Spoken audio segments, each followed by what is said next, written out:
Hello, everyone, and welcome back to the Fasig-Tipton Focus podcast. It's been a while since we've last seen you, but as you can see behind me, if you are checking us out on YouTube, we've got a brand new set that we are debuting here for this upcoming podcast. So thankful for your patience, but we look forward to bringing you much more exciting content as we roll into the Yearling sales season here. And we're going to take a quick look at a July sale with a preview here. And we are now pleased to be joined by Kenny McPeek, who is joining us via Zoom from his travels. He's currently in the Dulles airport, so we thank Kenny for taking time out of his day. Kenny, thanks so much for joining us on the Fasig-Tipton Focus podcast. My pleasure. Yeah, I'm traveling a little bit lately, so. Well, it's been a very it's been an active year for you. It's been a very a successful year so far. Would you say that this has been the most successful year that you've had as a trainer? Well, I think without a doubt. I mean, we're already over 10 million in earnings, which is something we have never done, much less in the first. Well, we've been over 10 million last year, but in the first half alone. But we still got a lot of work to do. A lot of young horses coming around, and yeah, it's been ultra exciting. It's been exhausting too, to be honest with you. It's been one of those seasons where we've worked so hard and we're trying to find a little window to catch our breath. We actually been up to Saratoga Lake a little bit, checked on my stable there while I was in town, and was able to take a small breather with family. Excellent. How would you're the first trainer to win the Oaks and the Derby since 1952, a record-setting year. That was after many attempts at the Kentucky Derby, which we'll get to in just a few moments, and at the Oaks as well. How did you get to that point? You've got a horse like Thorpedo Anna. She arrived at your stable in early April. She was scratched out of a maiden race at Ellis. You got her to her debut at Keeneland. What I thought was very interesting is you had both Mystik Dan and Thorpedo Anna debut basically 4 days apart from each other with their maiden wins. So what was the process getting them to that maiden score? And then when did you say, hey, these are horses are candidate for classic races in their own divisions? Well, I tend to be pretty patient with the young horses every year. I mean, today actually is the first 2-year-old starter I'm going to have of the year, and we're on 28th of June. And I tend not to push them through small issues. And for me, the best solution is a little more time here and there. And that's what we're doing right now with a lot of our young ones. And that's what we did with them last year. They had little niggling issues, a little shin here, and things that are never a big issue as long as you take your time. And I think that the older I get, the more patient I am with young horses. And once they show that raw talent that these two have shown, then obviously you start dreaming a little bit. And so it's been really fun season. Say hi to Annie. We got Annie there. So we found her favorite restaurant. We always enjoy the special guest appearances on the Fasig-Tipton Focus podcast. We're always appreciative of that. I have been photobombed. So talk about. Finish this. Okay, go ahead. So talk about developing those horses, if you don't mind. You also have is it Silverleaf Training Center that's down in Florida? Is that right? Yeah, we have Magdalena Farm in Lexington, and Magdalena is the base operation. Certainly does a lot of the business there. But Silverleaf is where we do the breaking, early training and such. And we give Dominic Brennan a lot of credit for his team down there. And it's a lot of work. Those young horses need a lot of attention, and they need gate work. And there's things. I'm getting haunted here. Would you leave me alone? Sorry, guys. Okay, go ahead. Right there. So she had to go to the bathroom. So we'll let her do that, right? Yes, exactly. But the whole process is relatively simple. We don't press really hard at any point in time. We try to keep it systematic where they're in a regular routine. And if horse is in a regular routine and handling it well, then we move them forward. And if they have small setbacks, it's not unusual for us to do a lot of, checking ankles and making sure that tendons are good. And horses have a long list of young horse problems, but that's really part of it, and it's our job to make sure that we pinpoint each issue before it becomes anything major. Where do they develop with Mystik Dan and Thorpedo Anna?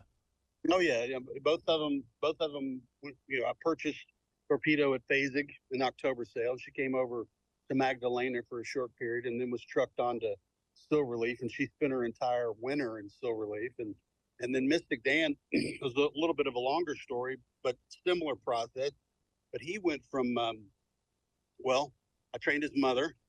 I recommended the breeding. We foaled the mare and him at the farm there in Lexington, barn one, stall one, which we've got a little plaque on now. And then he was raised there at Magdalena in Lexington, and then subsequently shipped to Ocala, probably a similar time as Thorpedo Anna. I'd have to look back at the records, but we keep all that. But he went down there sometime in the late fall, September, October, and got settled in. They taught him his basics like they did her, and then we rolled on. And that process, getting them to the races, and then they kind of had similar paths as far as when they broke their maidens at a similar time. And then, did you right away know they were stakes caliber horses and wanted to try that out with them? Well, for sure. Both of them had been going into their first starts as very talented, and we had a real good notion that they could be any kind of horse. But you want them to jump through each hoop at a time. You don't want to get too far ahead of yourself. And in her case, I mean, she jumped through the maiden. She was actually an auction maiden horse, and then I think she won that by 8 or 10, and then came back and won the allowance race at Churchill. Actually, we ran her back 2 weeks in 2 weeks, first three starts of her life, and she was even, I think, second in the graded stake in her third start with very little foundation or time in between. It was a rapid rise for sure. And Mystik Dan, you had talked about through the time that you ran him back a little bit quickly, you kind of figured out to space out his races a little bit more. Obviously ran huge in the Southwest Stakes, and then came back into the Arkansas Derby, so you kind of spaced those races out. Did you figure that out, that it was too quick back, or was it some other instances? Because he obviously ran great in the Preakness as well on that 2 week rest. He was a little bit trickier. Um, when he broke his maiden going 5.5, he went 103-1. And I told Lance Gasaway, I said, we need to really, the sooner we start stretching this horse out, the better. Because we're going to have to reteach him. If you sprint a horse too many times, they'll get in their head that it's all about go, go, go. The good thing about Mystik Dan is, of course, has a fantastic mind. And you were able to, kind of slow him down a little bit and teach him to rate, which he didn't have any problem doing whatsoever. But his first start was a little tricky in that he wanted to go and he went a little quick early, and then he got a little bit tired. And then the second start we spaced it a little bit, the first start at Oaklawn, he got a little bit tired going 2 turns. Then after that, we spaced that next one, and we were able to train him at the fairgrounds, and then go from there. Compare this year, if you would, to 2002. So you've got Thorpedo Anna, who was a $40,000 October purchase. You've got a homebred in Mystik Dan, but in 2002, you come to the Kentucky Derby and to the Oaks with Harland's Holiday and Take Charge Lady, both of which, by the way, July graduates, which we'll talk about here in just a few moments. But talk about the perspective there of coming into the Derby with kind of prohibitive favorites there with Harland's Holiday and Take Charge Lady, and then maybe being slightly more under the radar this year. What was different about those 2 years?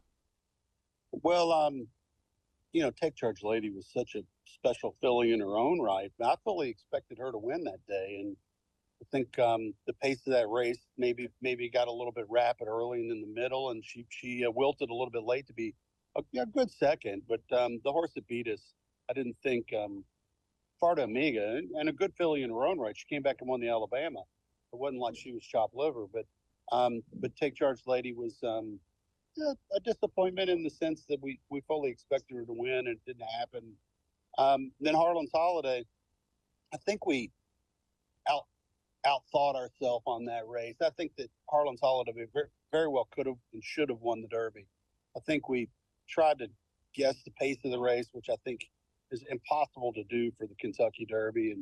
And, we went back and forth on whether to let him run or take him back. And I actually opted to leave Edgar alone and let Edgar Prado do his thing. But I think he got too far off the pace, and really War Emblem won it wire to wire. And it was a race that I think he could have stalked War Emblem and won. And I look at Mystik Dan as being what I'd call I guess you could say, the retribution race. I mean, Harland's Holiday should have won the Derby, could have won the Derby.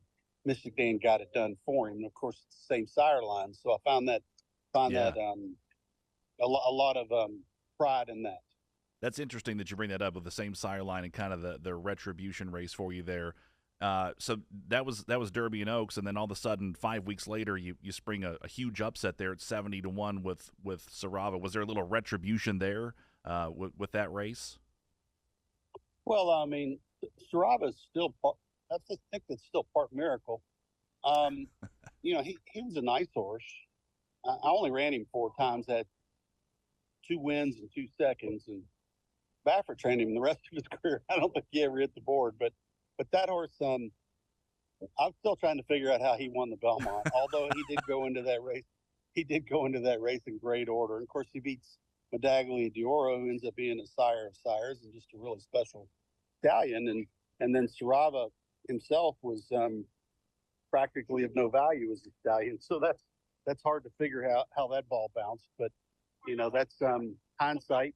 And here we are today, and it's been a good experience. And I was younger then, and a little more hair than I had. Well, actually, I had it shaved then, maybe a few belt loops lost, but that's the way it goes.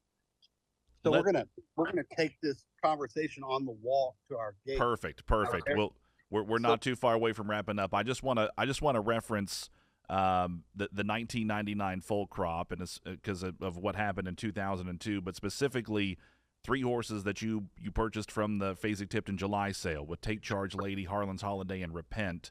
What do you remember about those horses as yearlings, and what got you to finally land on those horses, or were you part of the buying process with any or all of them? Well, I was not part of the buying process for Harland's Holiday. I was on the team, but Barry Berkelhammer gets all the credit for that purchase, and just a wonderful horseman and a good friend even today. He selected that horse. Take Charge Lady was kind of a funny one. There were a couple of fillies in the auction that we were fond of, and Dominic Brennan and I kept going and looking at a St. Bellotto filly over at TaylorMade, and the St. Bellotto filly was lovely.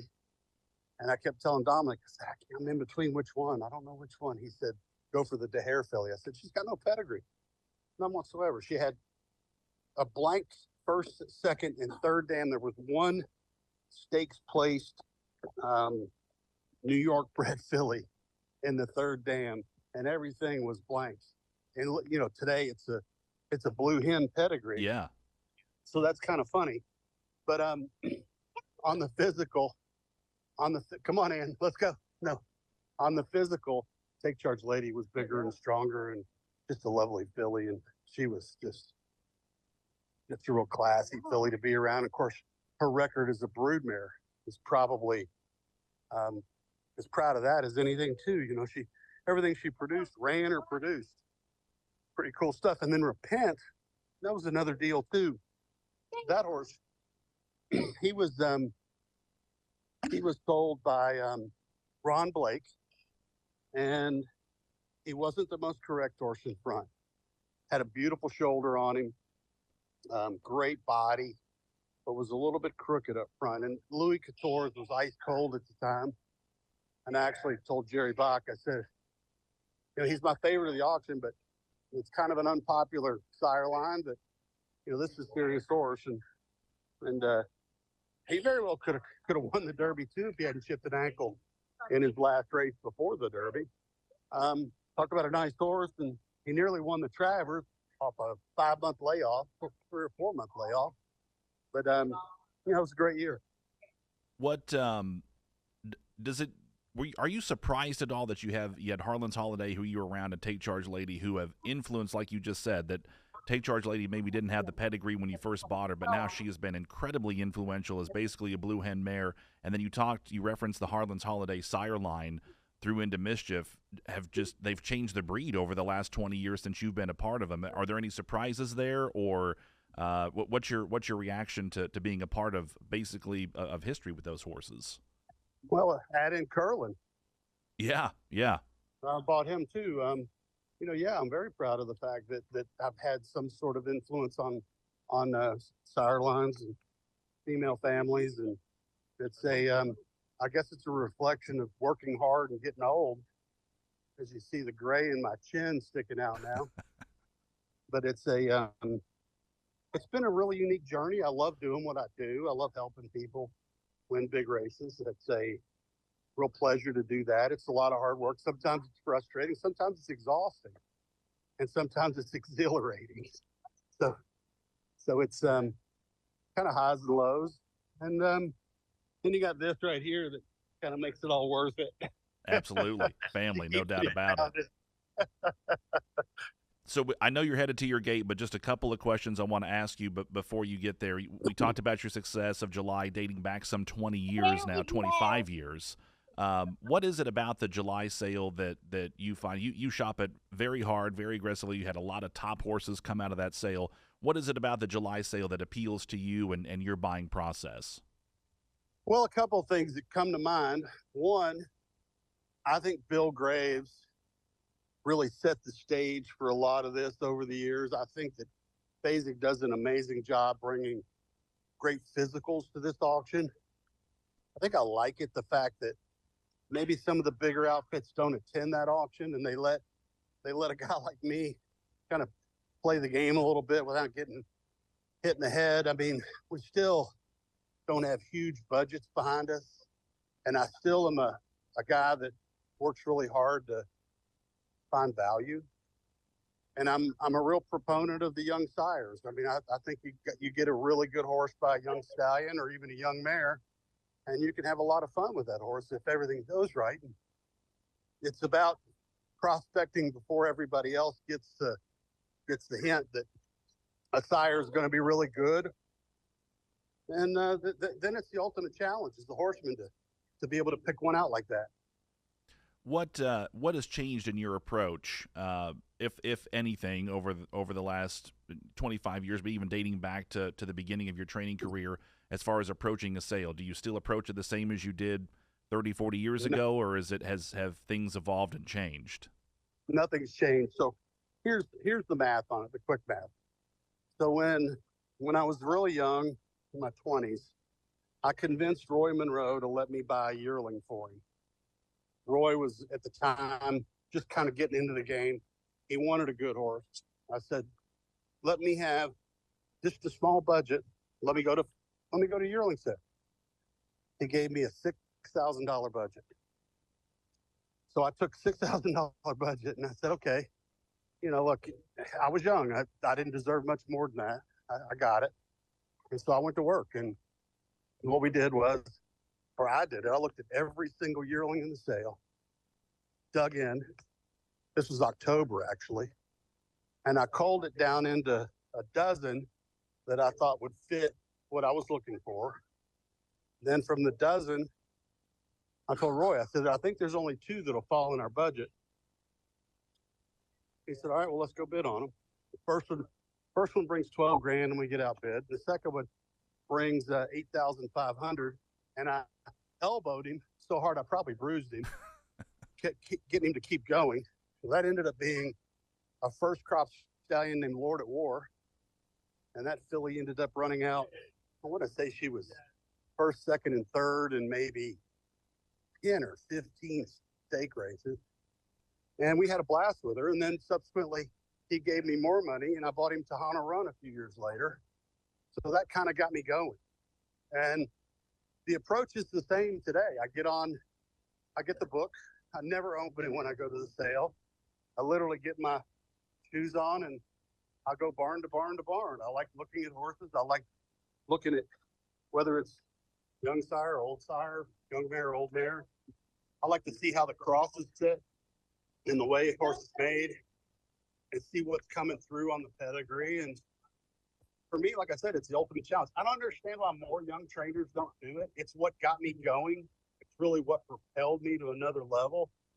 At the time, I was just getting average claiming horses.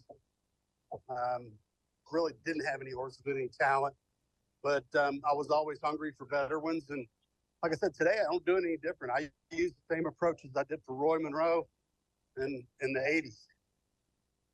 Well, Kenny, we know you're trying to get to your gate. We thank you so much for joining us on your travels. It's been a very busy season for you. Glad you've been getting a little vacation worked in there, and best of luck on your continued success through the remainder of the 2024 season. We look forward to seeing you at the July sale this year. I'll be there. All right, Where will you be in July? Annie, say bye. Bye, Annie. Kenny McPeek and special guest Annie joining us on the Fasig-Tipton Focus. Thank you guys so much. Annie can read a pedigree already, by the way. We love it. We love it. The next generation. Bring her out to the sale. Exactly. All right. Thanks, Kenny. All right.